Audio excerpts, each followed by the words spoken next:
wabarakatuh. Alhamdulillahi rabbil alamin wa bihi nasta'in ala umurid dunya waddin. Ashhadu an la ilaha illallah wahdahu la syarikalah wa ashhadu anna Muhammadan abduhu wa rasuluhu la nabiyya ba'dah. Allahumma salli wa sallim wa barik alaihi. Allahumma aftah lana bi futuhil arifin. Rabbana aftah bainana wa baina qaumina bil haqqi wa anta khairul fatihin. Rabbana anzilna munzalan mubaraka wa anta khairul munzilin. Walhamdulillahi rabbil alamin. Hadirin hadirat sekalian, para murid wali mursyid Abah Anom yang kita muliakan, mursyid yang kita agungkan, para ikhwan, akhwat, thariqah yang kami cintai. Tadi manqobah keberapa itu yang dibacakan? Manqobah ke-8. Dari manqobah yang dibacakan tadi, apa poin utama yang bisa kita tangkap, yang bisa kita pahami? Kejujuran, berlaku jujur. Sederhanaan. Jujur itu apa itu? Jujur itu ya, kejujuran terkaitnya dengan kebenaran. Ya, jujur itu artinya mengemukakan, menampakkan atau terikat pada kebenaran. Disebut jujur itu karena committed, terikat pada kebenaran. Bagaimana kita tahu sesuatu itu benar atau salah? Untuk kita tahu ini benar atau salah, apa yang harus dilakukan? Syaratnya apa? Ilmu. Makanya meskipun judulnya tentang kejujuran, tapi diawali dengan kisah Syekh Abdul Qadir minta izin kepada ibunya untuk belajar, untuk menuntut ilmu. Ya. Jujur itu baik secara normatif, tapi disebut jujur kalau dia terkait, tersambung pada kebenaran. Nah, benar itu bisa tahu seseorang mana benar mana salah kalau punya ilmu. Artinya jujur pun harus pakai ilmu. Nah, kalau jujur nggak pakai ilmu kan kacau ya. Itu. Imam salat berjamaah lagi sujud kentut. Nah, dia sadar secara fikih kalau kentut berarti wudu batal. Kalau batal berarti salat tidak sah. Maka tuh imam langsung pergi. Nah, masalahnya makmum di belakang kan lagi sujud. Itu ya. Nah, bayangin, sujud, lagi sujud nih semua rame-rame. Imam sadar kentut, saya nggak sah lagi jadi imam. Ya udah, dia pergi aja. Apa akibatnya? Makmum sujud terus. Itu kan. Lama-lama yang saf paling depan curiga juga, lama banget. Dia angkat kepala, dia lihat imam nggak ada. Lagi-lagi nih makmum punya ilmu nggak? Kalau dia punya ilmu, dia lihat imam nggak ada, berarti berhalangan. Dia yang di belakang imam langsung ambil alih. Allahu Akbar. Dia bangkit terus saja jadi imam. Tapi ini makmum kurang berilmu juga. Begitu dia lihat imam nggak ada, dia berteriak, "Oh, imam hilang, oh," katanya. Nah ini jadi jujur terkait, terikat dengan kebenaran. Tahu benar kalau punya ilmu. Nah, itu. Nah, ini yang ingin saya sampaikan. Karena katanya orang bertarekat itu kan dia dengan bertarekat itu dia tujuannya apa? Bertarekat itu yang paling utama adalah untuk membersihkan kolbu, ya. Jadi dalam rangka menopang ibadah kita kepada Allah, bagaimana kita menjalin hubungan dengan Allah itu ditopang dengan bimbingan para mursyid. Mursyid artinya mentor. Tapi bukan sembarang mursyid, mursyidnya yang ulama, yang ilmunya mendalam, juga yang waliullah, yang kekasih Allah. Dan para mursyid yang ulama dan waliullah tidak ujuk-ujuk muncul. Dia menjadi mursyid itu pun karena ada gurunya, dan gurunya ada gurunya, gurunya ada gurunya, nyambung ke Rasulullah. Jadi ada silsilahnya. Ditambah lagi para ulama, para aulia Allah ini, para ulama dan para aulia yang menjadi mursyid itu dijamin dalam keterangan dari beberapa hadis, ya, bahkan hadis qudsi, artinya Allah sendiri yang menjamin. Mereka adalah orang-orang yang kalau berdoa, kalau meminta pasti dikabulkan. Nah, itu ya. Nah, dalam hadis yang panjang kata Allah, "Man adali waliyan faqad adzantu bil harb." Siapa yang memusuhi waliku, maka aku nyatakan perang kepadanya. Siapa waliku itu? Dijelaskan oleh Allah, ya. Hamba yang tak henti-hentinya mendekatkan diri kepadaku dengan yang fardu maupun yang sunnah-sunnah, hatta uhibbah, sehingga aku jatuh cinta kepada dia. Fa idza ahbabtu, ketika aku jatuh cinta pada dia, kuntu sam'ahu alladhi yasma'u bi, aku yang akan menjadi pendengarannya saat dia sedang mendengar. Itu. Jadi dia mendengar tidak lagi dengan kemampuan pendengaran pribadinya, tapi pendengarannya itu dengan kemampuan yang dari Allah. Itu. Dia melihat dengan penglihatan yang dari Allah, ya. Ketika akulah yang menjadi kedua tangannya ketika dia bekerja, pekerjaannya itu dibantu oleh Allah, ya. Apalagi bunyi hadis itu, aku akan menjadi kedua kakinya ketika dia berjalan. Wala in sa'alani la'utiyannah, dan jika dia meminta kepadaku pasti aku berikan. Nah, itu ya. Nah, masalahnya para ulama aulia Allah ini, meskipun apa yang diminta itu Allah akan berikan, mereka sudah tidak punya lagi keinginan terhadap keduniawian. Nah, padahal kalau mereka minta 3 periode, Allah kabulkan jadi walinya, gitu ya.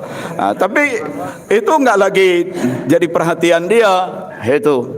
Tapi yang jelas doa orang-orang ini adalah doa yang dikabulkan. Nah, berkat doa mereka lah, berkat doa mereka, maka Allah menambahkan keberkahan kepada kita.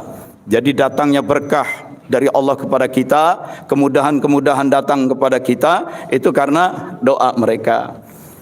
Bagaimana kalau tanpa mereka? Ya, kalau tanpa mereka kita coba saja terus sendiri. Dengan diri kita yang masih banyak kotor, masih banyak lupa, masih jauh dari Allah, banyak maksiat, berusaha menyambungkan diri ke Allah itu susah, ya. Salat pun susah khusyuk, itu, ya. Saya jadi ingat, jadi waktu mohon maaf cerita lama, ya.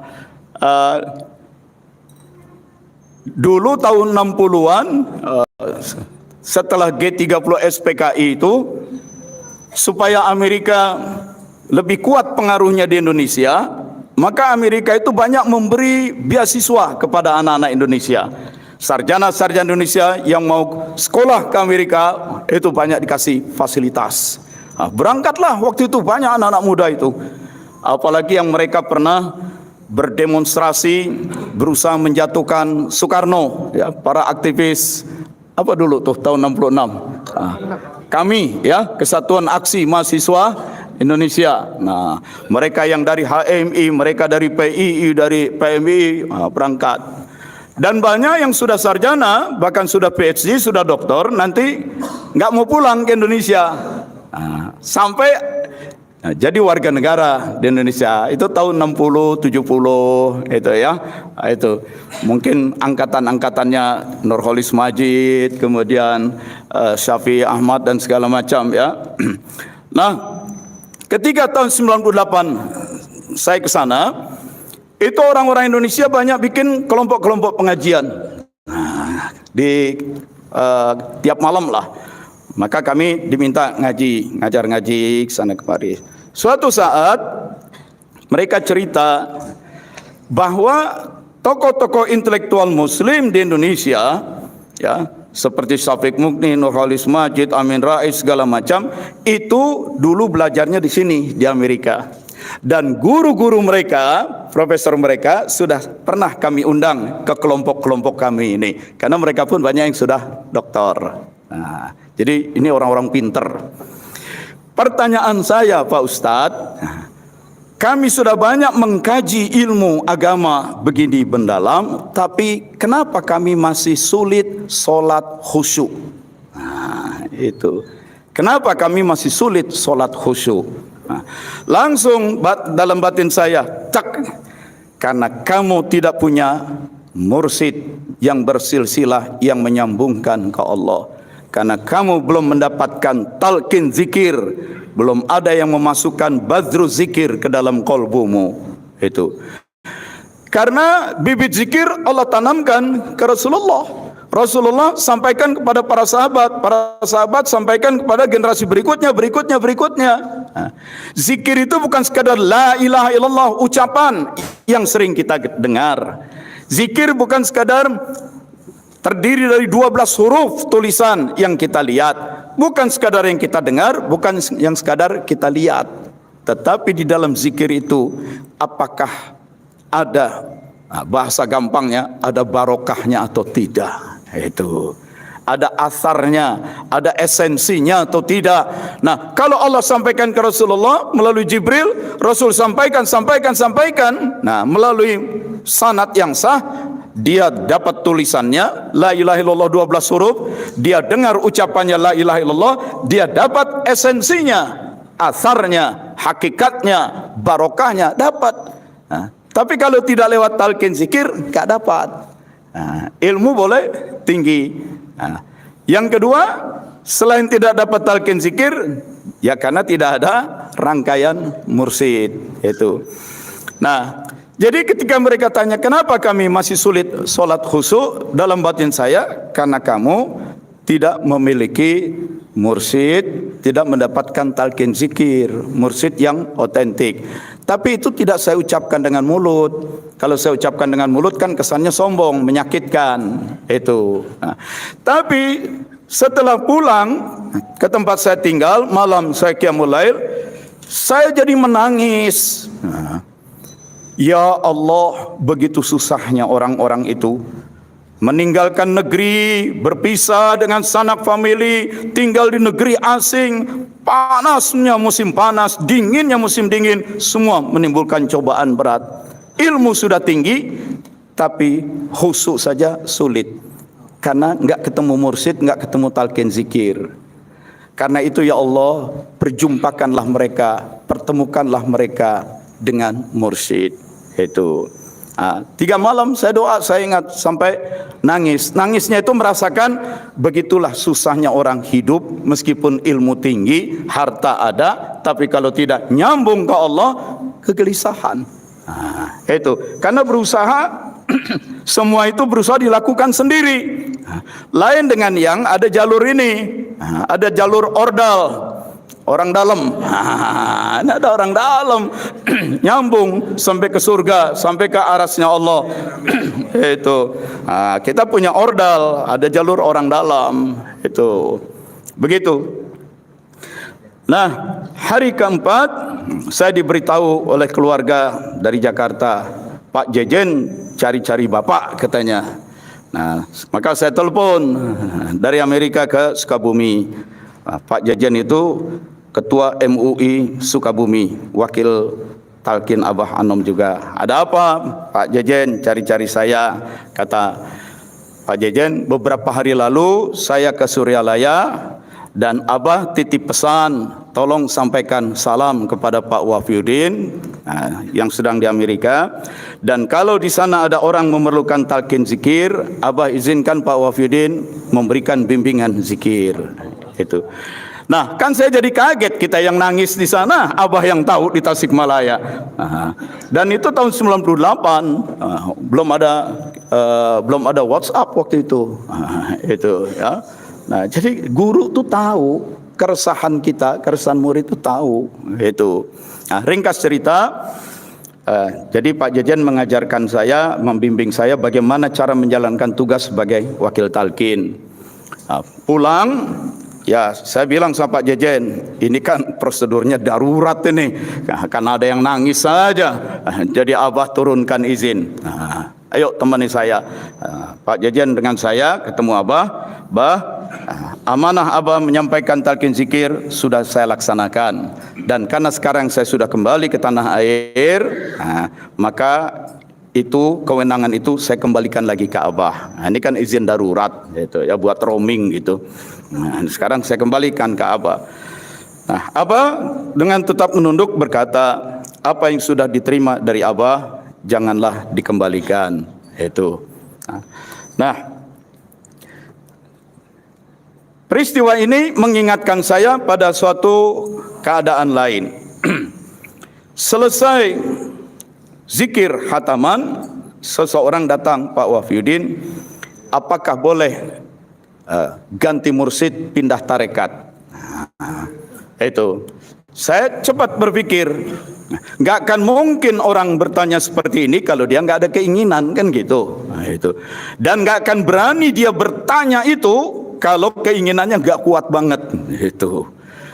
Maka jawab saya, boleh itu pindah tarekat, ganti mursyid, karena orang ini berkeinginan dan kuat banget keinginannya. Kalau enggak kan nggak akan berani dia, kata orang Betawi, nyelonjong begitu, nanya yang kurang ajar begitu ya. Jadi saya bilang boleh. Senang dia, pergi. Balik lagi bulan depan selesai manakib. Pak Wafiuddin, waktu saya akan ditalkin oleh guru yang di sana, katanya saya masih terikat dengan baiat kepada Abah Anom. Jadi guru sana tidak bisa, nggak bisa memberikan talqin zikir karena saya masih terikat dengan Abah Anom. Disuruh kembalikan dulu baiatnya, talqin zikirnya. Lalu saya bilang, oh ya kembalikanlah. Itu. Saya bukan tidak tahu konsekuensinya, tapi memang saya sekaligus ingin eksperimen. Itu. Nah, kembalikanlah. Iya, tapi kalau saya kembalikan ke Abah Anom di Suryalaya kan jauh. Pak Wafiuddin kan wakilnya. Bagaimana saya kembalikan melalui Pak Wafiuddin saja? Dalam batin, kemarin jauh di Suryalaya, lu Uber juga. Karena punya kepentingan. Kenapa sekarang beralasan jauh? Berarti nggak punya nyali loh buat ngembaliin. Dalam batin gitu. Jadi saya kembaliin aja ke Pak Wafiuddin. Oke, saya kembaliin ya Pak ya. Iya, itu. Pergilah dia. 3 atau 4 bulan kemudian pengajian di rumah, saya membahas tentang adanya mursyid-mursyid yang tidak otentik, yang tidak original. Mursyid-mursyid yang karena tidak otentik, tidak ada otentisitas, tidak original, maka dia tidak punya otoritas. Dia tidak punya kewenangan dan kekuasaan, tidak punya kewenangan dan izin untuk menanamkan bibit zikir. Nah, meskipun mereka sering disebut syekh, bahkan dengan dandanan yang sorban tebal, jubah macam-macam, itu bukan syekh yang asli, itu bukan syekh, itu mutasyayikh, itu belagak syekh, itu ya. Jadi kalau syekh itu beneran syekh, kalau mutasyayikh itu syekh gadungan gitu ya, penampilan aja. Nah, hati-hatilah terhadap dalam dunia tarekat ini, karena ada banyak orang-orang yang dia tidak punya otoritas dari langit untuk menjadi mursyid, dan karenanya dia juga tidak punya kapasitas, kemampuan untuk menjadi mursyid, tapi belagak jadi syekh. Apalagi yang ujung-ujungnya mengajarkan kesaktian-kesaktian, ujung-ujungnya dukun, ujung-ujungnya duit, menjadikan murid sebagai ATM. Itu. Nah, selesai saya ceramah begitu, jamaah bubar, rupanya orang yang sudah sekian lama menghilang ada di situ juga. Pak, minta izin bicara berdua. Oke. Lalu dia bilang, ternyata Pak, guru mursyid yang saya mau pindah ke sana itu yang tadi Bapak bilang mutasyayikh. Itu ujung-ujungnya dukun, ujung-ujungnya duit. Gitu. Oh, begitu. Nah, jadi sekarang saya kembali lagi ke sini, Pak. Alhamdulillah, bagus. Tapi saya mau tanya dengan protes dia. Kenapa dulu saya diizinkan pindah tarekat, ganti mursyid? Nah, dia mau protes ke saya. Itu. Justru karena saya yakin seorang mursyid yang otentik, yang punya otoritas, sekali dia jelek memberikan talqin zikir, orang itu nggak akan lepas lagi. Itu karena saya yakin. Cuma karena waktu itu kamu sudah menunjukkan keinginan kuat, kalau saya tolak, kamu akan pergi ke sana juga. Paling kamu akan bilang, ya terang aja Pak Wafidin wakil talqinnya Abah Hanom, kamu pergi juga. Jadi lebih baik saya izinkan. Nah, sekaligus saya mau eksperimen, mana kuat Abah Hanom dengan mursyidmu itu, calon mursyidmu itu. Nah itu ternyata kan diadu, nah, akhirnya kamu balik lagi. Nah itu karena yang satu ini memang otentik, punya otoritas dan otentik, begitu ya. Nah, jadi apa yang sudah diberikan oleh Abah Hanom jangan dikembalikan lagi, dan karena memang tidak bisa dikembalikan. Itu gitu. Ada yang sempat terfikir mau mengembalikan talqin zikir. Satu saat datang lagi ke rumah saya satu keluarga besar, 2 mobil. Nah, datang setengah meminta pertanggungan jawab. Karena anaknya yang umur mungkin 27-28 jadi dalam tanda kutip gila begitu, jadi nggak waras, sakit jiwa setelah mendapat talqin zikir dari Pak Wafiyuddin. Itu mereka bersikap keras, nggak berani karena orang waras saja bisa dibikin nggak waras begitu, masa kita mau keras-kerasan katanya. Nah, ini dukun kelas gawat nih, nggak bisa. Jadi datangnya itu halus. Maka kami sekeluarga dengan segala kerendahan diri memohon supaya dicabut talqin zikirnya itu. Nah, ngenes saya kan jadi serba salah juga. Mereka nggak berani ngancam, nggak berani bersikap keras, tapi justru dengan menunjukkan seperti itu, pokoknya anaknya jadi begitu karena talqin zikir. Nah, itu. Saya pikir apa iya orang talqin zikir kemudian jadi mengalami gangguan jiwa gitu. Nggak pernah dapat. Saya ingat-ingat, ini yang siapa ya? Oh si Anu, sama siapa dulu datang? Ini sama temannya. Nah, dibawa. Oh sama kamu. Nah, sini kamu, saya ajak ke ruang sebelah. Waktu itu kamu yang bawa, iya. Kamu ajak dia talqin zikir, iya Pak.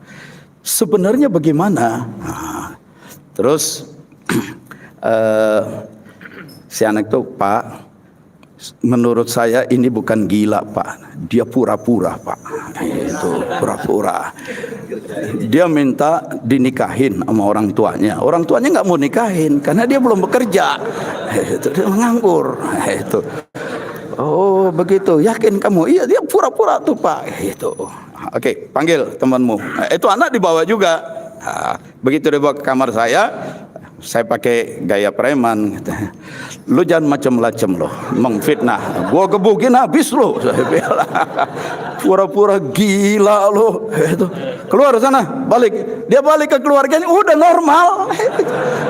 Aduh, ini tarekat macam-macam aja ini. Itu. Jadi seperti itu.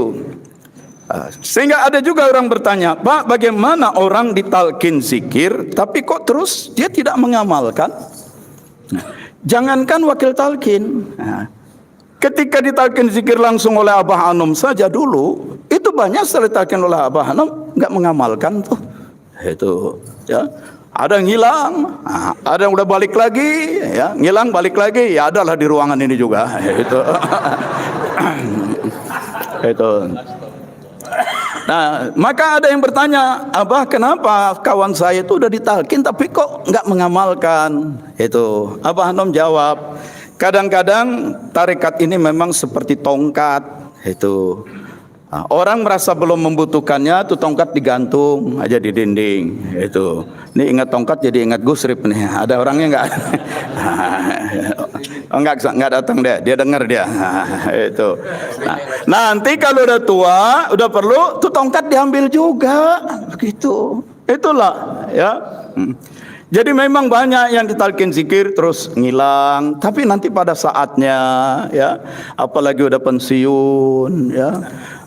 pekerjaan, sumber income udah nggak ada lagi, ya, encok nggak sembuh-sembuh, asam urat naik, dan segala macam. Itu akhirnya nyari zikir juga, itu. Tapi nggak apa-apa.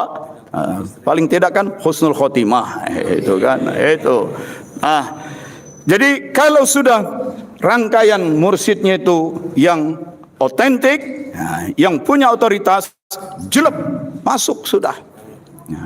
Nah, mereka rangkaian para aulia Allah, para ulama yang doanya tidak ditolak, maka dengan itu Allah bukakan kepada kita pintu-pintu rahmah, karamah, barakah, hidayah dan lain-lain. Allahu nurus samawati wal ard. Allah adalah nur.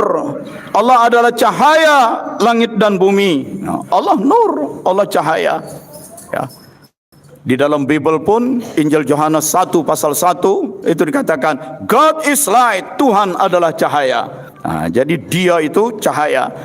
Maka dari dialah kita dapat cahaya.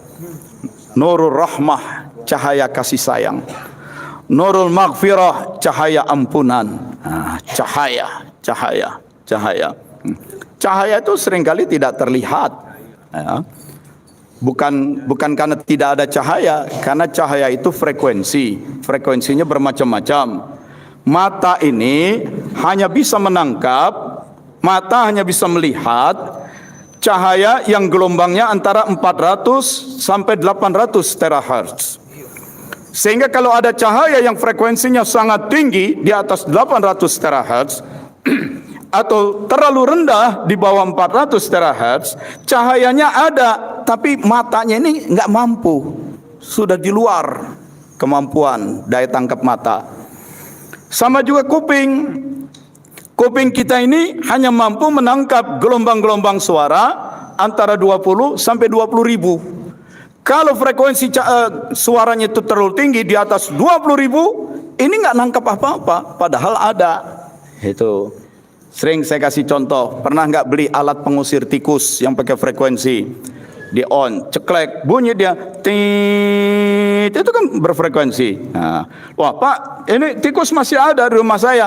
Tinggikan frekuensinya, bukan tit, tit, lagi tit. Sampai nggak kedengaran, padahal frekuensinya ada, sangat tinggi. Nah, tikus masuk ke rumah kita dengar frekuensi yang sangat tinggi, sakit buat telinga dia, maka dia menghindar. Kita nggak dengar apa-apa, padahal ada. Nah, begitu juga cahaya-cahaya, ya. Ada banyak cahaya untuk mengikis karat, cahaya laser segala macam. Itu nggak kelihatan oleh mata, tapi diarahkan bisa membakar, bisa meledak. Termasuk kalau Allah kirim cahaya maghfirah. Cahaya maghfirah itu tidak kelihatan oleh mata secara visual, tapi dia mengikis, membakar dosa-dosa kita. Itu dosa sombong, pelit, ya, melototin orang di jalan, ya, kemudian mengerling yang tidak perlu dikerling, itu salah lirik begitu, ya, karena tantangan banyak sih godaan zaman sekarang, ya. Nah, jadi itu menimbulkan karat, kotoran. Innal quluba la tasdau kama tasdau bil hadid. Kolbu kadang berkarat sebagaimana berkaratnya besi. Kalau dibiarkan itu karat, sudah lama mengeras, susah. Itu velg sepeda kita kalau udah karatnya tebal, pakai pahat pun nggak bisa itu. Nah, tapi dengan cahaya maghfirah, cahaya laser maghfirah, itu bisa terbongkar. Itu cahaya maghfirah, cahaya rahmah, cahaya hidayah. Hidayah itu petunjuk, inspirasi, gagasan, ide. Maka semestinya orang-orang yang rajin berzikir itu pada dirinya nggak ada kata suntuk, nggak ada kata frustasi, karena tiap-tiap dia mengalami problem yang sangat rumit sekalipun, illallah, la ilaha illallah, la ilaha illallah, dia bersihkan semua ilah dari kolbunya, nyambung, itu hidayah langsung masuk. Nah, jadi nggak ada, tidak perlu frustasi. Ya, tidak perlu suntuk, nggak perlu wah buntu gimana, karena selalu saja ada hidayah. Maka orang yang berzikir itu kritis, orang yang berzikir itu kreatif, orang yang berzikir itu inovatif, orang yang berzikir itu produktif. Kalau rajin zikir tidak kritis, berarti ada yang salah dengan proses zikirnya. Hati-hati. Ini yang saya ingatkan kemarin ini, khusus kepada para ustadz TKN, para inohong, para sesepuh. Ini zikirnya udah ribuan. Mana kreativitasnya? Zikirnya udah banyak sampai membentuk kelompok khusus, kelompok-kelompok para istimewa lah, orang-orang yang sudah di atas awan begitu. Itu. Nah, ini kan orang khusus. Mana produktivitasnya? Mana kreativitasnya untuk menyelesaikan problem-problem yang dihadapi oleh para ikhwan kita? Ya, zikir bersih, dekat ke Allah, nyambung ke Allah, kok nggak kritis? Zikir bersih kolbu, dekat, nyambung ke Allah, kok nggak ada kreativitas, kok nggak ada inovasi, ada yang nggak beres ini. Itu dalam rangka introspeksi, ya. Karena para ulama sufi begitu, ya. Ada yang menjadi sangat cerdas, luar biasa, ya. Mereka menjadi hakim, menjadi ya pokoknya menjadi hakim lah, menjadi qadhi begitu ya. Itu saya mau nyebut MA, MK, ini lebih karena ini sufi. Ini ya, ini lebih dari MA, dari MK gitu ya. Ini lebih lah pokoknya. Karena apa? Karena dapat nur dari Allah. Jadi mampu menyelesaikan persoalan-persoalan yang pelik secara hukum, tetapi manfaatnya terasa tanpa mengurangi kejujuran dan kebenaran dan keadilan. Itu ya. Syekh Abdul Qadir setelah pergi belajar, pamit pada ibunya untuk pergi belajar, berguru, itu kan betul-betul menjadi pinter. Itu sampai dalam manqobah nomor berapa itu, datanglah para ulama ngetes, menyampaikan persoalan-persoalan keagamaan yang rumit, ya, disampaikan, dan Syekh Abdul Qadir kemudian menjawab tanpa melihat buku, itu tanpa melihat laptop, itu dijawab semua. Ini menunjukkan keluasan ilmu. Itu Jalaluddin Rumi misalnya, dapat dari Allah kemampuan menyampaikan pesan-pesan agung dalam bentuk puisi-puisi. Itu. Dan kemudian bagaimana menikmati jamalullah, keindahan Allah, sehingga menjadi tarian berputar itu darwisnya itu begitu. Jadi ulama-ulama sufi itu dia dapat fight itu artinya limpahan, ya, fuyud jamaknya. Nah, ini tolong kita semua introspeksi. Setelah sekian lama berzikir, apalagi kita sudah dianggap ustadz, apalagi kita sudah dianggap senior, dianggap tokoh, dianggap orang-orang yang bagaimana begitu di TKN, mana bukti bahwa kita sudah tersambung ke Allah? Itu harus ada introspeksi. Itu kalau tidak ada, apakah niat kita yang nggak beres? Apakah tata cara prosedurnya yang kita lakukan yang tidak beres? Apakah karena memang kita tidak menyiapkan landasannya? Apakah memang kita belum menjadi orang yang pantas untuk diberi? Itu. Nah, kalau belum pantas ya nggak diberi, karena kalaupun dikasih belum siap. Nah, ini introspeksi.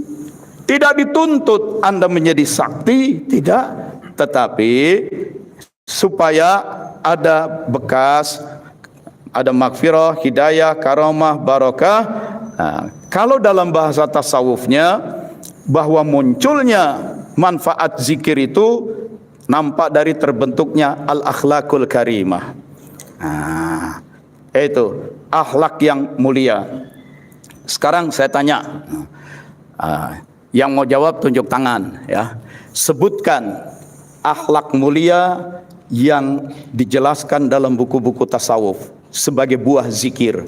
Akhlak mulia itu apa saja? Silakan. Dari sebelah sana. Silakan. Kalau nggak ada yang tunjuk tangan, saya yang nunjuk ntar. Nah, ini tunjuk. Apa saja akhlak mulia yang muncul sebagai buah zikir? Laku jujur. Satu, jujur. Apa lagi? Yang lain? Amanah. Apa? Penuh kasih sayang. Terus apa lagi? Sabar. Apa lagi? Bicara lembut, lemah lembut. Apa lagi? Kasa, berani, ikhlas. Apa lagi? Semangat. Suka beramal, bersedekah maksudnya. Oke, memberi. Apa lagi? Yang lain. Nah, dari situ, dari jawaban itu ada dua kelompok akhlak karimah. Akhlak karimah yang bersifat defensif, bertahan. Ada akhlak karimah yang bersifat proaktif, ya. Akhlak karimah yang bersifat bertahan itu seperti misalnya sabar, ya. Gagal melakukan suatu usaha, sabar. Dicaci orang, karena orang salah faham, dia nggak ngerti maksud kebaikan kita, kita sabar. Itu. Diberi amanah, ya kita jaga amanah kita. Itu cenderung kelihatan defensif, pasif, ya seperti bertahan. Tapi ada akhlak karimah yang bersifat proaktif. Proaktif itu seperti misalnya senang memberi. Itu kan aktif dia. Kenapa dia bisa senang memberi? Karena terlihat ada orang lain yang memerlukannya. Ada orang lain memerlukan, maka dia berbagi, memberi. Itu. Kenapa dia bisa memberi kepada orang yang memerlukan? Karena dia punya kepedulian.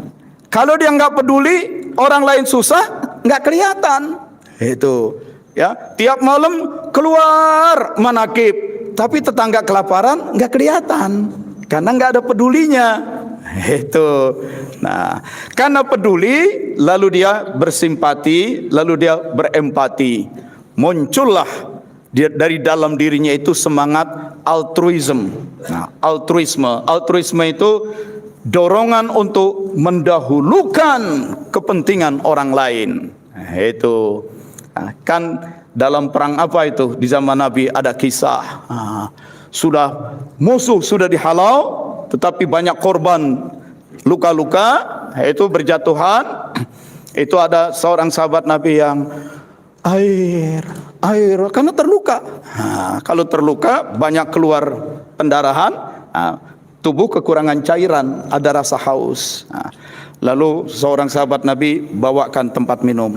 Begitu dia mau minum, dari sebelah sana terdengar, tolong air. Dia mau minum, kasih sana dulu. Kasih temannya, saudaranya. Akhir sana. Begitu dia mau minum, terdengar lagi. Sampai akhirnya, begitu balik lagi ke sini, yang ini udah mati. Balik ke sini, yang ini udah mati. Nah, inilah altruism. Semangat mendahulukan kepentingan orang lain daripada diri sendiri. Buah daripada zikir menghapus egoisme. Buah daripada zikir menghapus segala sesuatu terpusat pada diri, egosentrik. Untuk saya, milik saya, demi saya, keluarga saya. Nah, itu terkikis oleh zikir. Umat bagaimana? Itu. Bagaimana umat? Bisa saja bikin bisnis, perusahaan besar. Tapi umat bagaimana? Itu. Nah, saya ingin menyoroti, ya, banyaknya umat Islam ini bikin koperasi, tapi kemudian pada tersendat. Rupanya karena altruisme itu semangat mendahulukan kepentingan umum belum kuat. Masih lebih penting egonya, menguatkan diri sendiri. Apa yang bisa saya miliki? Apa yang bisa saya ambil? Apa yang bisa saya kuasai? Apa yang bisa saya nikmati? Dia belum berpikir bagaimana membangun kejayaan umat di masa datang dengan struktur sosial, dengan lembaga-lembaga sosial yang mantap. Itu. Sehingga susah, berat kita membangun lembaga amil zakat, lembaga wakaf, itu berat di situ, ya. Karena orang inginnya mana buat saya, mana hasilnya buat saya, instan, yang cepat.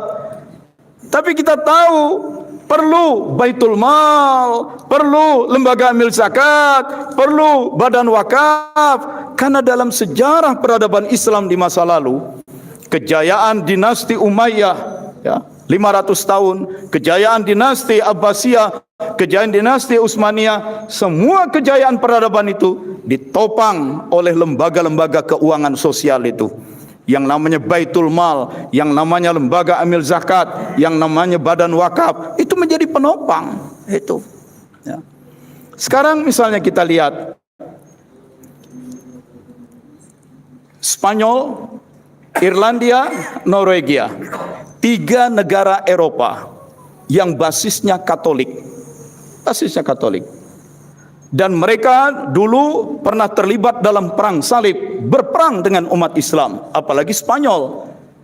Karena ketika kekuatan gereja Katolik bangkit di Spanyol, mereka melakukan inkuisisi. Ya, dalam dinasti Umayyah di Spanyol itu mereka inkuisisi, kejar, bunuh, siksa, ambil hartanya. Tapi kenapa sekarang 3 negara Eropa yang berbasis Katolik ini 3 negara yang pertama mendukung kemerdekaan Palestina? Justru ketika negara-negara Arab belum ada yang memberikan dukungan kuat kepada kemerdekaan Palestina. Nah, menarik itu. Karena meskipun mereka dulu pernah konflik, tapi mereka juga punya kenangan-kenangan manis dengan Islam. Itu, ya. Saya cerita agak sedikit ngalor ngidul.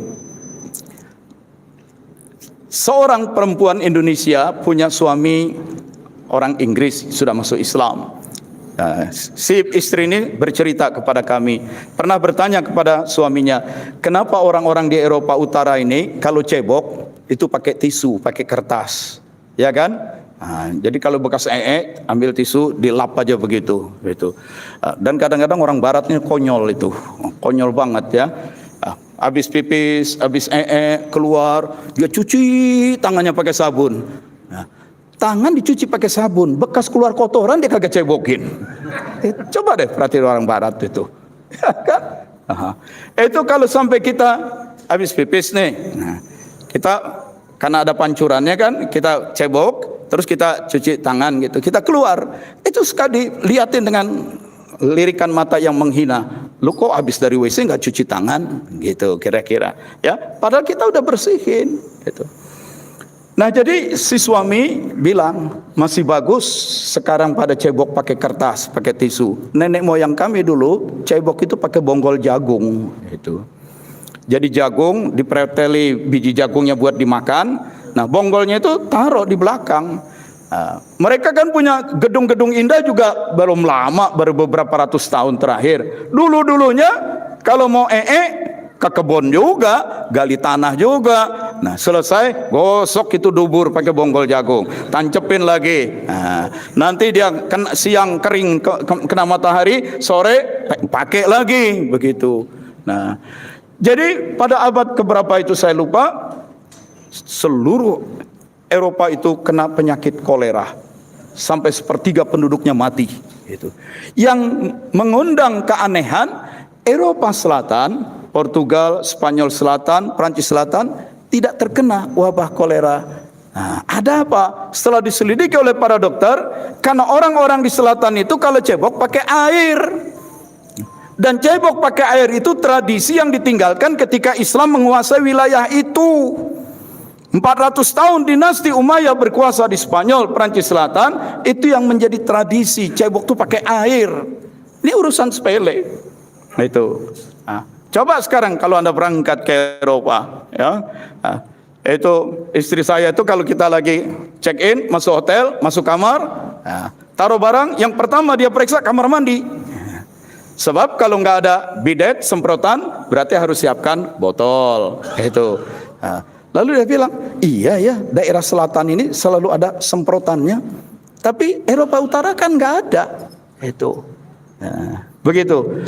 Nah, ini contoh. Jadi selain masalah kebersihan, masalah kesehatan, juga kemajuan keunggulan sains dan teknologi. Yang ada di Spanyol itu adalah sisa-sisa ketika Islam berkuasa di wilayah itu. Begitu juga ketika Irlandia kan sampai sekarang masih berusaha berontak terus terhadap Inggris, karena Inggris itu penjajah mereka. Itu, ya. Pernah 1800 sekian mengalami musibah kelaparan, hancur, tanaman-tanaman kentang mereka itu membusuk semua sehingga kelaparan. Nah, maka Khalifah Turki Utsmani umumkan, kita akan kirim bantuan sebesar 8.000 atau 80.000 pound sterling. Nah, maka perwakilan Inggris yang ada di Turki protes, jangan 80.000, karena ratu kami saja hanya sanggup kasih bantuan 20.000. Itu nanti mempermalukan. Nah, maka khalifah itu oke, kita kirim uang 20.000, tetapi selebihnya dikirim dalam bentuk makanan berkapal-kapal. Nah, meluncurlah bantuan makanan berkapal-kapal ke Irlandia. Oleh Inggris dihadang karena dianggap mempermalukan. Nah, yang menolong wilayah penaklukannya justru orang lain. Maka Sultan dari Turki itu mengirim juga kapal perang untuk mengawal. Nah, akhirnya kapal itu sampai ke Irlandia, diturunkan makanan, selamatlah mereka dari bencana kelaparan. Sampai sekarang di daerah itu ada semacam tugu. Nah, tugu dari batu yang diukir. Tahun sekian kami mengalami musibah kelaparan dan dibantu oleh Khalifah Turki Utsmani itu. Nah, jadi Spanyol, Irlandia dan negara lain meskipun dulu pernah berperang dalam perang salib, karena diperintah oleh rajanya, karena ini kepentingan politik rajanya, kepentingan kekuasaan rajanya, ya raja kasih perintah, ya berangkat perang. Tapi dalam peperangan itu mereka mendapatkan kenangan-kenangan manis berinteraksi dengan Islam. Ketika Sultan Salahuddin Al-Ayyubi datang dari Irak menyerbu Yerusalem, terjadi pertempuran, pasukan salib kalah dan ribuan orang ditawan. Itu mereka tahu ini pertarungan yang begitu sengit, bakal dipancung semua ini. Tapi Sultan Salahuddin ingat ya kepada pesan-pesan Rasulullah, bahwa kalau kamu akan diserbu musuh dan kamu melakukan penyerangan balik, serang mereka, tapi jangan kamu bunuhi anak-anak, jangan kamu bunuhi perempuan-perempuan, jangan kamu bunuhi kakek-kakek tua, orang-orang nenek-nenek tua, jangan kamu bunuhi orang yang sudah masuk ke rumah ibadah mereka mencari perlindungan kepada Tuhan, meskipun Tuhan versi mereka. Nah, jangan hancurkan tanaman-tanaman pangan. Nah, ini etika perang diajarkan Rasulullah. Jangan kamu bunuh orang yang sudah menyerah. Nah, itu. Maka ketika sudah menang, mereka tawanan itu dianggap sebagai teman. Kalian boleh pilih, terus tinggal di Yerusalem ini, hidup sebagai warga negara biasa, silakan bertani, silakan berdagang. Kalian dalam perlindungan kami meskipun kafir, zimmi. Dan Nabi hadisnya katakan, man ada zimmiyan faqad adani, siapa yang menyakiti orang yang di bawah perlindunganku meskipun dia kafir, sama dengan dia menyakiti aku. Itu. Dan kalau musuh diserbu, kami yang berperang menghadang. Kalian karena sudah berada dalam perlindungan tidak ikut berperang. Hanya konsekuensinya kalian bayar jizyah. Silakan tinggal di sini. Atau kalian mau pulang, ayo pulang, diantar. Sebagian pulang diantar oleh pasukan Sultan Salahuddin Al-Ayyubi. Ya, dikasih bekal yang cukup, senjata memang nggak diizinkan bawa. Ya, sudah sampai ke perbatasan, sudah pulang sana. Ini pernah terjadi konflik inkuisisi. Tetapi konflik itu kan karena ngikutin penguasa yang demi menyelamatkan kekuasaannya, rakyat jadi ikut perang. Tapi dalam perang itu pun mereka mendapatkan pengalaman-pengalaman manis dengan Islam. Itu. Di Batang ada pesantren yang bagus dipimpin oleh alumni Gontor, Tazakka, orang Batang, ya. Doktor siapa pemimpinnya itu? Bukan Berza. Anang, ya, Doktor Anang. Maka dia bawa beberapa pimpinan pesantren-pesantren yang alumni Gontor, itu tahun lalu dibawa melakukan perjalanan ke Inggris. Sampai sekarang masih ada, karena kami dengan Dr. Anang itu sama-sama di pengurus MUI Pusat. Berfoto-foto di sebuah universitas Inggris yang sangat terkenal, Oxford University. Mereka dipertemukan dengan pimpinan Oxford. Bagaimana sebuah universitas ini bisa melewati masa yang ratusan tahun menghasilkan ilmuwan-ilmuwan terkenal, dan itu perlu riset, dan riset itu perlu biaya mahal. Dari mana biaya riset yang mahal? Terkejut karena Oxford menjelaskan ini didirikan dengan dana wakaf. Dijelaskan dulu dalam perang salib yang periode sekian, seorang raja Inggris masuk ke Yerusalem dan dia melihat seluruh sistem pendidikan di negeri-negeri Islam gratis karena didanai oleh dana wakaf. Karena pendidikan itu lama panennya. Kalau kita bikin pabrik, hari ini mesin dijalankan, dalam beberapa menit keluar barang, ya. Tapi kalau yang namanya pendidikan, bagaimana menghasilkan produk yang intelektualnya bagus, karakternya bagus, lama ini. Nah, maka kalau investasi di pendidikan itu susah, itu nggak langsung memberikan keuntungan, tapi lewat wakaf. Nah, meniru dari wakaf-wakaf yang ada di Palestina, maka sang raja begitu pulang, dia menyisihkan sebagian aset kekayaannya untuk diputar secara produktif, keuntungannya untuk mendirikan Oxford University. Barulah para pimpinan pesantren kaget. Jadi mereka belajar tentang wakaf dari kita, itu, ya. Cuma istilah bahasa Inggrisnya tidak wakaf, tapi endowment, nah, begitu. Nah, ini contoh. Jadi meskipun Eropa pernah konflik, tapi konflik itu dalam rangka memperturutkan raja mereka ingin mendapatkan kekuasaan. Tapi dalam konflik itu mereka punya pengalaman-pengalaman manis dengan Islam. Keunggulan dalam bidang kedokteran, dalam bidang teknologi, dalam bidang pendidikan dan lain-lain. Maka ketika Gaza dihajar habis dan dunia seperti tidak berdaya, 3 negara Katolik itu justru mendukung kemerdekaan Palestina. Ketika Indonesia pun masih diam aja. Ketika negara-negara Arab tetangganya masih diam saja. Nah, ini ya, jadi orang lain tuh mengakui, ya, seperti itu. Nah, kaitannya dengan ini, kaitan dengan pengajian kita ini, ya. Jadi akhlakul karimah itu jangan hanya diartikan yang pasif defensif. Sabar, qanaah, nah, terima deh apa adanya. Padahal itu adalah selimut bagi kemalasan. Malas, tapi ya kita qanaah. Apa itu qanaah? Buka definisi bahasa Arab. Qanaah adalah sikap hidup merasa cukup dengan apa yang ada.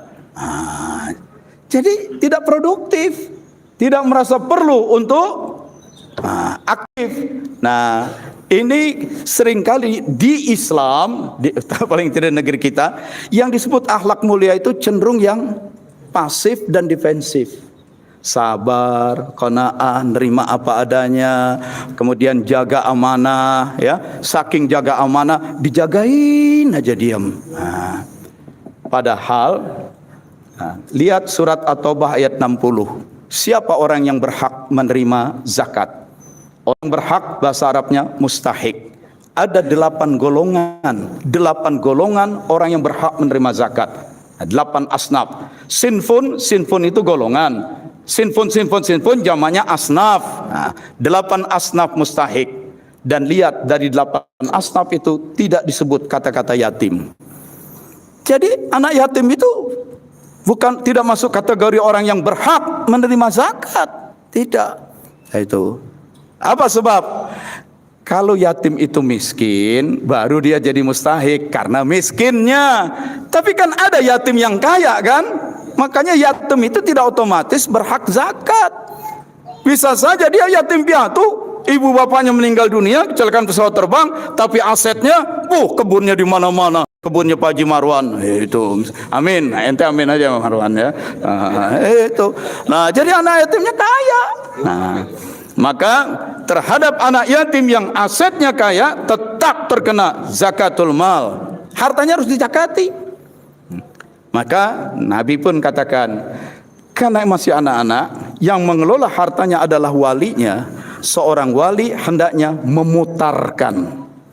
Sebab kalau tidak diputar produktif, Bisa saja saat si anak yatim sudah akil balik, dia serahkan harta zakat itu, harta warisannya itu sudah berkurang banyak karena termakan zakat. Nah, jadi seorang wali itu tidak boleh pasif.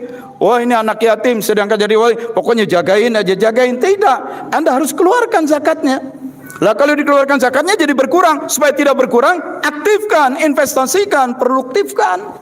Jadi akhlak karimah itu juga aktif. Nah, bukan sekadar menunggu. Itu maksud saya.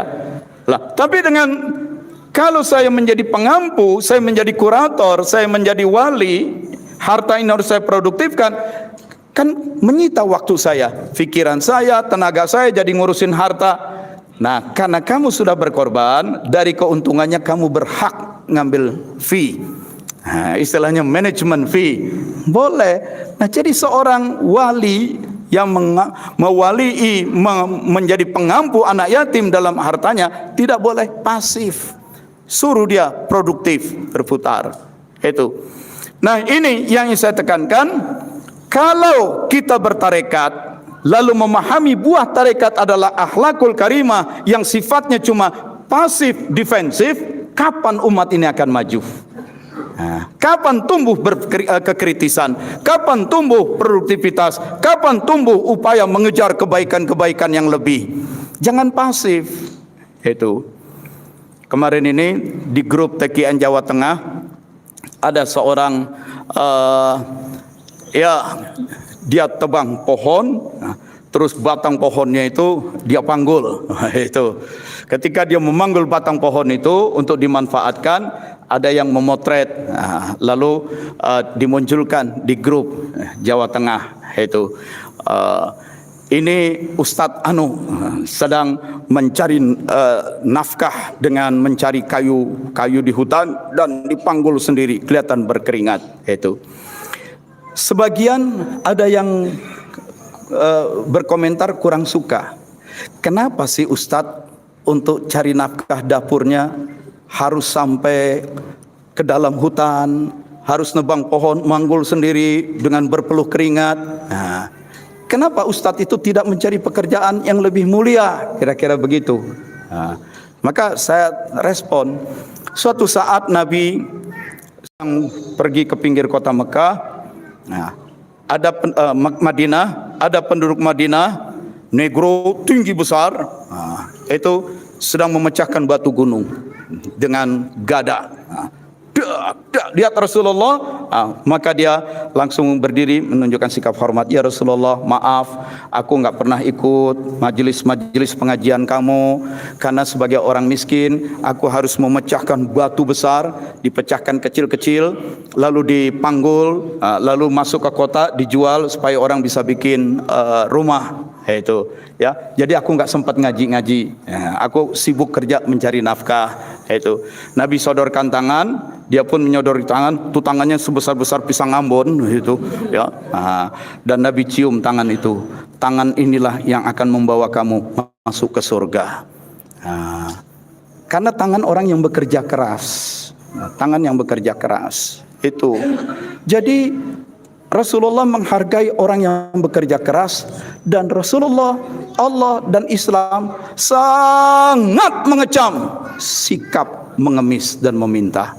Tapi kenyataannya kita ini banyak yang lebih mudah mengemis dan meminta daripada mau bekerja keras. Itu ya. Coba aja kalau ada yang telepon, Assalamualaikum Pak Marwan. Waalaikumsalam. Oh ya, apa kabar? Iya ini. Ada di rumah enggak? Saya mau silaturahim. Itu kalau udah silaturahim, ujung-ujung minjem duit. Itu. Seringkali silaturahim itu artinya gue mau minjem duit. Itu. Sama dengan, besok datang ya. Insya Allah. Insya Allah itu artinya nggak janji deh. Itu. Padahal makna sebenarnya jika Allah izinkan. Begitu. Nah, lama nggak pernah muncul. Kita dengar senang bisnisnya berkembang, ya. Tiba-tiba nelpon. Nah, kalau udah lama sahabat nggak bersilaturahim tiba-tiba, nah ini ada sesuatu. Nah, jadi kerja keras. Ya. Dalam surat Ar-Rahman digambarkan, yas'aluhu man fis samawati wal ard. semua makhluk yang ada di langit dan di bumi setiap hari meminta kepada Allah, memohon kepada Allah. Kulla yaumin huwa fi sya'nin, maka setiap hari Allah berada dalam kesibukan. Rupanya Allah sibuk ya? Iya, Allah itu Tuhan yang bekerja. Tidaklah karena Allah menguasai langit dan bumi, ngeliatin alam, plototin sini, terus ada yang nggak benar, kedipin malaikat, hajar. Tidak. Tuhan itu, Allah itu aktif loh, bekerja, mengawasi, menolong dan segala macam. Itu. Kalau Allah saja Tuhan yang aktif bekerja, mengapa kita yang mengaku sebagai memiliki mahabbatullah, a'tini mahabbataka, kita mengaku punya mahabbatullah, kok tidak mau bekerja? Itu.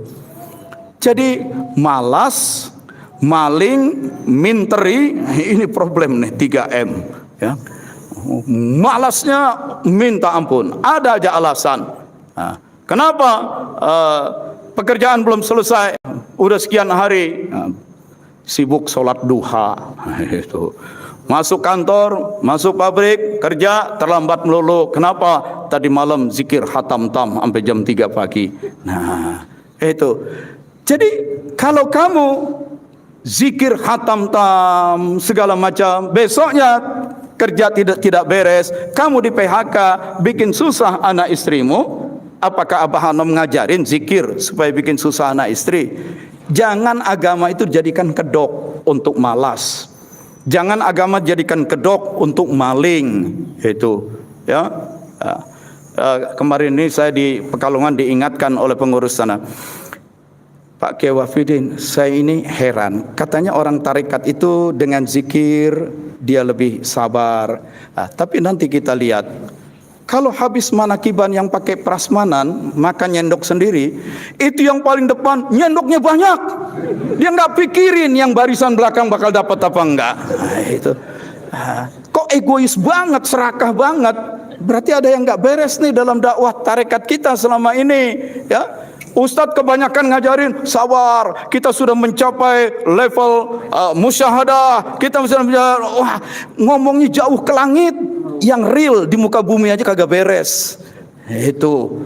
Nih, kritik saya kepada para ustadz TKN, terlalu melambung dengan hal-hal yang gaib-gaib, ya, mencapai tingkat muraqabah kesekian, musyahadah segala macam lah, sampai ke sidratil muntaha lah, bisa lihat masa depan lah segala macam, ya, yang real aja. Itu udah yang barisan paling depan nyandoknya banyak berlebihan, nanti perutnya kan sama, nggak habis juga, nggak habis, geletakin. Kita yang sana nggak kebagian, yang di sini sisa makanan berantakan sehingga harus dibuang nanti. Bagaimana? Itu ya. Sampai saya ingat di Suryalaya itu, Abah Hanom kan tiap datang ke Suryalaya makan, karena dari dapur Abah dimasakkan makanan walaupun sederhana, melalui makanan itulah Abah Hanom menebarkan barokahnya. Maka orang kalau ke Suryalaya itu mesti ambil makanan di dapur, walaupun mungkin nasi goreng pakai minyak samin ikan asin gitu, yang penting dapat berkah dari makan. Tapi kan ada, supaya dapat berkah bukan hanya makannya diambil, piringnya dibawa pulang. Itu maka Suryalaya tiap menjelang manakib itu harus beli piring lagi. Itu ini malas, maling, minteri. Itu minteri itu pandai berkilah, berargumen, ya, segala macam. Itu mendingan dagang deh, pon-pon sekalian berkah. Itu ya. Pokoknya malas, maling, minteri ini problem. Jadi kita harus aktif. Itu ya. Nah, oleh sebab itu sebagai kesimpulan, jadi akhlakul karimah itu tolong, terutama para ustadz, jangan menjabarkannya akhlak karimah yang sifatnya pasif dan defensif. Itu dari sisi jamaliyahnya Allah, ya, penuh kasih sayang, toleransi, ya. Kalau ada orang berbuat ini, ya ditolerir. Tapi kan kebanyakan ditolerir, kemungkaran nggak beres-beres, toleransi melulu. Memangnya cabut pedang nggak boleh? Nah, itu kan. Rasulullah aja kan hijrah ke Madinah umur 53. Begitu hijrah ke Madinah, maka orang-orang kafir Mekah menyerbu. Perang Badar, perang Uhud, perang Khandaq, perang. Selama Nabi hidup di Madinah 10 tahun ada 100 perang, sekitar 100 perang. Dan 27 perang yang dahsyat Nabi sendiri yang pimpin. Nah, padahal Nabi udah umur 53, 55, 56. Justru di umur 53, 56 Nabi lari sana sini, nenteng pedang. Nah, artinya sebelum-sebelumnya beliau orang yang damai. Kenapa harus ngangkat pedang? Karena harus menegakkan kejujuran, kebenaran. Nabi masih lari umur 53. Banyak ustadz TKN umur 43 udah gak kuat lari, perutnya gendut, kekenyangan makan manakiban tiap malam. Itu hati-hati yang ustadz berat badannya udah susah bergerak. Ini tidak termasuk akhlakul karimah. Itu. Lo Pak Wafidin gimana? Teman-teman tahu, saya membiasakan diri kalau habis sholat sedapat mungkin push up dulu barang 5 kali gitu ya. Apalagi kita umur di atas 50 harus rajin banyak bergerak ya. Angkat-angkat kayak barbel, nggak ada barbel, kursi kayak angkat-angkat. Kalau nggak ada ya nyapu kayak bersihin masjid. Itu ya, harus bergerak badan itu. Nabi justru umur 53 ke atas malah mulai bergerak, mulai perang. Ketika banyak di antara kita di atas umur 53 menjadikan itu alasan untuk tidak banyak bergerak, untuk tidak mau aktif dengan alasan udah tua, untuk tidak mau banyak terlibat dalam perbaikan masyarakat dengan alasan karena sudah sepuh. Ini ngawur. Itu bukan al-akhlakul karimah. Jadi tutup, al-akhlakul karimah jangan dilihat yang dari sisi jamaliyahnya Allah, dari sisi defensif dan pasif, tapi lihat dari sisi kekuasaan Allah, bahwa Allah itu maha adil. Bukan saja Allah Jamal, juga Allah Jalal. Apa itu Jalal? Perkasa, berani, tegas, bekerja keras, berinisiatif. Nah, kembangkanlah ceramah-ceramah yang lebih bersifat aktif ini. Ya, jangan ceramah-ceramah tentang akhlakul karimah yang pasif melulu. Kembangkan yang aktif ya. Bahwa kita harus bikin gerakan menabung ya. Bahwa kita harus punya kemauan untuk investasi ya. Saya ingat belum lama ini Banyumas itu, di sana itu sampai tidak ada lagi sampah kabupaten.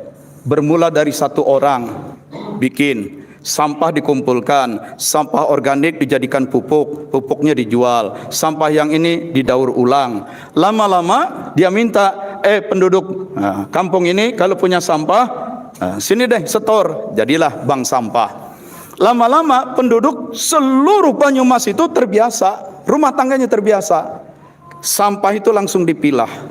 Mana sampah organik, mana sampah yang bisa daur ulang, mana sampah yang lain itu.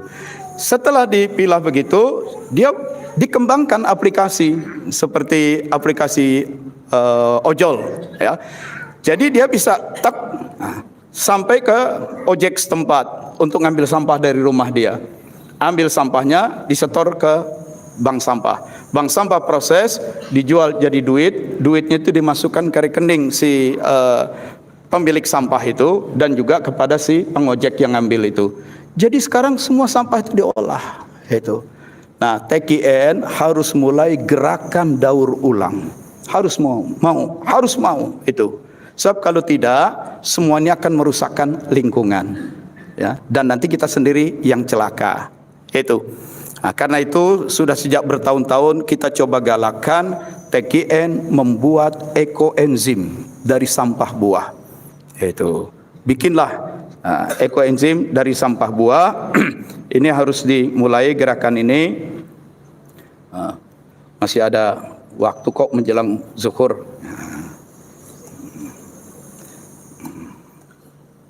Saya mudah-mudahan bisa ketemu nih ekoenzim.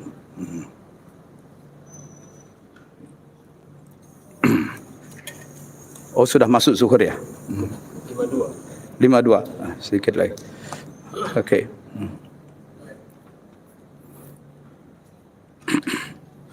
Jadi Bapak Ibu sekalian, untuk bikin ekoenzim itu mudah sekali ya. Cobalah dimulai dari sekarang. Semua kulit buah yang kita makan, biasakan, karena saya bikin di rumah, saya lakukan itu, ya. Saya tidak asal ngomong kok. Kulit buah yang jumlahnya 3 bagian. Ini. Jadi gula 1 yang disebut 1 itu apa 1 ons, apa 1 gram, apa 1 kilo, pokoknya 1 bagian. Hah? Gak bisa, gimana Cihan? Odi mana nih Odi? Oke. Ya. Gula itu 1 bagian. Nah. Terus kulit buah itu 3. Apa 3 kilo, pokoknya 1:3. Air itu 10. Sudah dicincang saja, masukin ke air dan gula, tutup di satu wadah 3 bulan. Enggak usah diapa-apain. 3 bulan. Itu tutup aja, ya.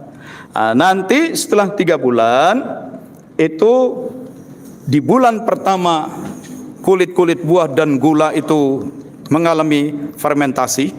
Jadi kalau iseng-iseng ngintip, dibuka tutupnya tercium bau seperti bau tape. Itu, ya. Di bulan kedua dia akan berubah menjadi lanjutan dari fermentasi. Nah, itu. Dan di bulan ketiga dia berubah menjadi enzim. Menjadi enzim. Sehingga kalau sudah disaring, nanti jadinya seperti ini. Kalau sudah disaring, mana gambarnya nih?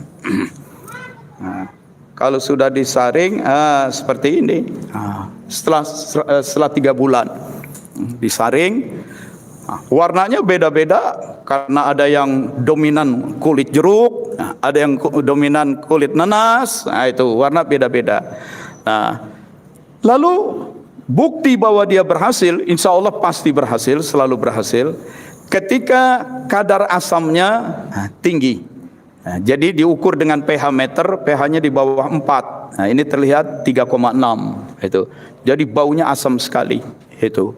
Nah, ini enzim bukan sembarangan ini, ya. Maka kalau dia digunakan 1:300, disemprotkan ke tanaman, dia menjadi penyubur. Hanya 1:300. Itu, ya. Syukur-syukur bisa dapat lapisan enzimnya yang kental di atas. Orang menyebutnya mother enzim, mama enzim. Saya sudah menyaksikan seorang perempuan kanker di payudaranya sampai luka terbuka. Kita jenguk ke rumahnya, baru sampai pagar rumah depan, bau busuk sudah tercium. Ditempelkan ekoenzim ini.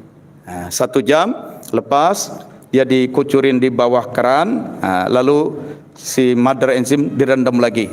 Besok tempel lagi segala macam. Itu hanya dalam seminggu kering, bersih. Nah, jadi untuk penyembuhan, untuk menjadi fertilizer pupuk, untuk meningkatkan produksi tanaman buah, ya. Nah, jadi di rumah biasakanlah tanam apakah cabai atau apa. Nah, kemudian manfaat lain untuk mengusir serangga.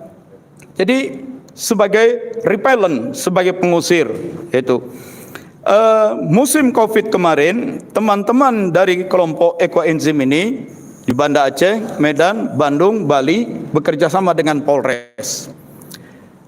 Water cannon, mesin yang diisi air, mobil berisi, tangki berisi air buat nyemprotin demonstran, itu diisi air, dicampurin ekoenzim ini. Kira-kira 1 drum begitu. Semprotkan ke udara, masuk komplek-komplek perumahan. Itu untuk menghalau virus-virus dari udara. Yang di rumahnya ahli hisab begitu, rumah bau rokok. Nah, ekoenzim campurin 300 kali lipat. Gimana 300 kali lipat? Ada botol nggak sini? Pinjam botol tuh. Atau ini yang gampang. Nah, kalau yang besar kan isinya 1500 cc. Nah, 1 tutup ini kalau kita tuang ekoenzim ini sekitar 5 cc. Jadi kalau 5 cc dimasukin yang 1.500, artinya 1:300. Nah, itu saja. Masukkan sprayer, semprotkan ke udara di rumah, maka udara yang sudah polusi kena asap rokok, itu akan terjadi proses kimia, racun-racun rokoknya itu diserap oleh dia. Ini aman untuk cucu, ya, untuk anak. Jadi banyak sekali manfaatnya, ya. Nah, itu bermula hanya dari kulit buah saja. Kenapa kulit buah itu sangat bermanfaat?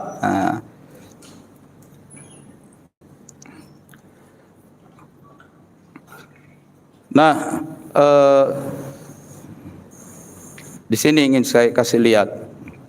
Di alam ini seringkali kita tidak tahu bahwa ada makhluk-makhluk Allah yang ukurannya sangat kecil, ya. Makhluk-makhluk Allah yang ukurannya sangat kecil.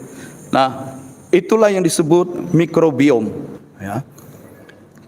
Jeruk kita kelupas. Antara kulit jeruk dengan buah jeruk, disitulah ada mikrobiom. Mikrobiom itu yang memproses supaya daging buah terus tumbuh. Mikrobiom itu yang memproses supaya kulit terus berkembang. Kalau daging buahnya berkembang, kulitnya nggak ngembang kan pecah. Nah, mikrobiom itu ada di bawah kulit. Jadi kalau habis makan buah apapun, sampah kulit buahnya jangan dibuang. Potong-potong, campurin gula, campurin air, tutup. Dari fermentasi, mikrobiom itu akan beranak pinak. Nah, dia akan berkembang, menghasilkan enzim. Nah, kalau dia sudah jadi, campurin 1:300 kali lipat. Itu saja sudah sangat bermanfaat. Nah, ini kejadian di Medan, kena siram minyak panas. Nah, dalam seminggu dikasih ekoenzim, disemprotin terus, 2 minggu sudah utuh lagi kulitnya.